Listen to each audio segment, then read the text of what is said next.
بسم اللہ الرحمن الرحیم۔ السلام علیکم ورحمۃ اللہ وبرکاتہ۔ ہم اپنے چینل پر آنے والے تمام دوستوں کو خوش آمدید کہتے ہیں۔ دوستو، ہماری آج کی یہ ویڈیو آپ کے لیے انتہائی خاص اور اہم ہے، کیونکہ رمضان المبارک کا پیارا مبارک مہینہ چل رہا ہے، اور اس مبارک مہینے میں ایک رات ایسی بھی آتی ہے جو 1000 مہینوں سے بہتر ہے، اور اس رات کی بہت ہی برکت اور فضیلت ہے، اور اس رات کو شب قدر بھی کہا جاتا ہے۔ تو دوستو، آج کی اس ویڈیو میں ہم شب قدر کی فضیلت اور اس رات میں عبادت کے بارے میں بات کریں گے۔ حضرت انس بن مالک رضی اللہ تعالیٰ عنہ نے فرمایا کہ جب رمضان کا مہینہ شروع ہوا تو حضور علیہ الصلوۃ نے فرمایا کہ یہ مہینہ تم میں آیا ہے، اور اس میں ایک رات ایسی ہے جو 1000 مہینوں سے بہتر ہے، تو جو شخص اس کی برکتوں سے محروم رہا وہ تمام بھلائیوں سے محروم رہا، اور انہیں محروم رکھا جاتا ہے اس کی بھلائیوں سے مگر وہ جو بالکل بے نصیب ہو۔ حضرت عائشہ رضی اللہ تعالی عنہا نے کہا کہ حضور علیہ الصلوۃ جس قدر رمضان کے آخری عشرے میں عبادت کے لیے کوشش فرماتے تھے اتنی کسی دوسرے عشرے میں نہیں فرماتے تھے۔ حضرت عائشہ رضی اللہ تعالی عنہا نے کہا کہ حضور علیہ الصلوۃ نے فرمایا کہ رمضان کے آخری عشرے کی طاق راتوں میں شب قدر کو تلاش کرو۔ حضرت ابو ہریرہ رضی اللہ تعالیٰ عنہ سے مروی ہے، وہ روایت کرتے ہیں کہ حضور نبی کریم صلی اللہ تعالیٰ علیہ وآلہ وسلم نے ارشاد فرمایا، جو شخص حالت ایمان میں ثواب کی طلب کے لیے شب قدر میں قیام کرتا ہے اس کے سابقہ گناہ معاف کر دیے جاتے ہیں۔ امیر المؤمنین حضرت مولائے کائنات علی المرتضیٰ شیر خدا کرم اللہ تعالی وجہہ الکریم فرماتے ہیں، جو کوئی شب قدر میں سورہ قدر 7 بار پڑھتا ہے اللہ تعالیٰ اسے ہر بلا سے محفوظ فرما دیتا ہے، اور 70,000 فرشتے اس کے لیے جنت کی دعا کرتے ہیں، اور جو کوئی سال بھر میں جب کبھی جمعہ کے روز نماز جمعہ سے قبل 3 بار پڑھتا ہے تو اللہ تعالیٰ اس روز کے تمام نماز پڑھنے والوں کی تعداد کے برابر نیکیاں لکھتا ہے۔ حضرت عائشہ رضی اللہ تعالی عنہا سے روایت ہے کہ میں نے سرکار دو عالم صلی اللہ تعالی علیہ وآلہ وسلم سے عرض کیا کہ مجھے بتائیے کہ اگر مجھے معلوم ہو جائے کہ کون سی رات شب قدر ہے تو میں اس رات اللہ سے کیا عرض کروں اور کیا دعا مانگوں، تو آپ صلی اللہ تعالی علیہ وآلہ وسلم نے فرمایا کہ یہ عرض کرو، اللہم انک عفو کریم تحب العفو فاعف عنی۔ اس دعا کا ترجمہ کچھ اس طرح ہے کہ اے میرے اللہ، تو معاف فرمانے والا اور بڑا کرم فرمانے والا ہے، اور معاف کر دینا تجھے پسند ہے، پس تو میری خطائیں معاف فرما دے۔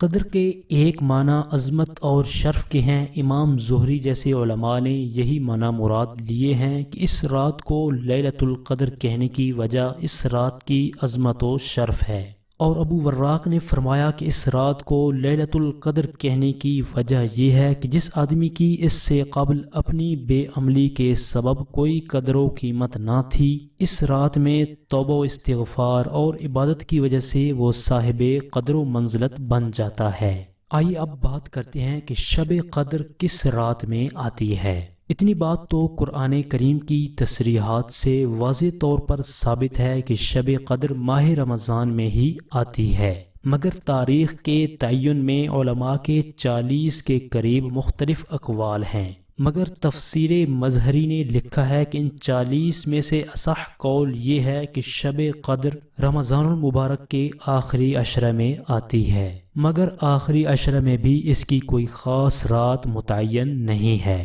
21، 23، 25، 27 اور 29 میں سے کوئی ایک رات شب قدر کی ہے۔ پھر روایات سے یہ بھی معلوم ہوتا ہے کہ شب قدر ہر سال ان طاق راتوں میں پھرتی رہتی ہے، یعنی کبھی 27 تو کبھی 21 تو کبھی 23 اور کبھی 25 اور کبھی 29 میں ہو جاتی ہے۔ تو دوستو، اس سے معلوم ہوا کہ شب قدر کی کوئی رات متعین نہیں ہے، بلکہ رمضان کے آخری عشرے کی طاق راتوں میں ہمیں اس کو تلاش کرنا چاہیے کہ شب قدر کی رات 21 کی ہو سکتی ہے، 23 کی ہو سکتی ہے، 25 کی ہو سکتی ہے، اسی طرح 27 یا پھر 29 کی بھی ہو سکتی ہے۔ آئیے اب بات کرتے ہیں کہ اس رات میں یعنی شب قدر میں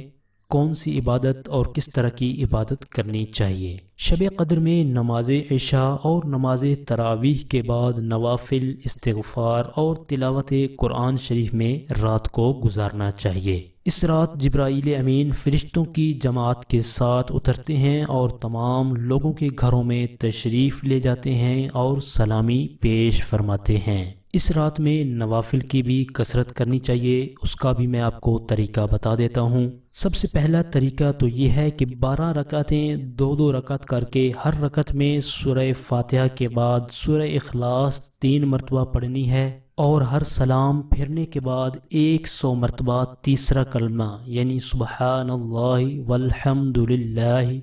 ولا الہ الا اللہ واللہ اکبر ولا حول ولا قوة الا باللہ العلی العظیم پڑھے۔ تو ان نوافل کی برکت سے جو بھی دعا مانگیں گے وہ اللہ تعالیٰ قبول فرمائے گا۔ اور دوسرا طریقہ یہ ہے کہ 2 رکعت نفل اس طرح ادا کرے کہ ہر رکعت میں سورہ فاتحہ کے بعد سورہ اخلاص 7 مرتبہ پڑھے، سلام پھیرنے کے بعد اپنی جگہ پر بیٹھ کر استغفر اللہ 7 مرتبہ پڑھے، اور اپنی جگہ چھوڑنے بھی نہ پائے گا کہ اللہ تعالیٰ کی رحمت اس پر اور اس کے والدین پر جلوہ فگن ہو جائے گی۔ اور تیسرا طریقہ یہ ہے کہ 4 رکعت نفل نماز اس طرح پڑھے کہ ہر رکعت میں سورہ فاتحہ کے بعد سورہ قدر 1 مرتبہ اور سورہ اخلاص 27 مرتبہ پڑھی جائے، پھر سجدے میں جا کر یہ دعا ایک بار پڑھے، سبحان اللہ والحمد للہ ولا الہ الا اللہ واللہ اکبر۔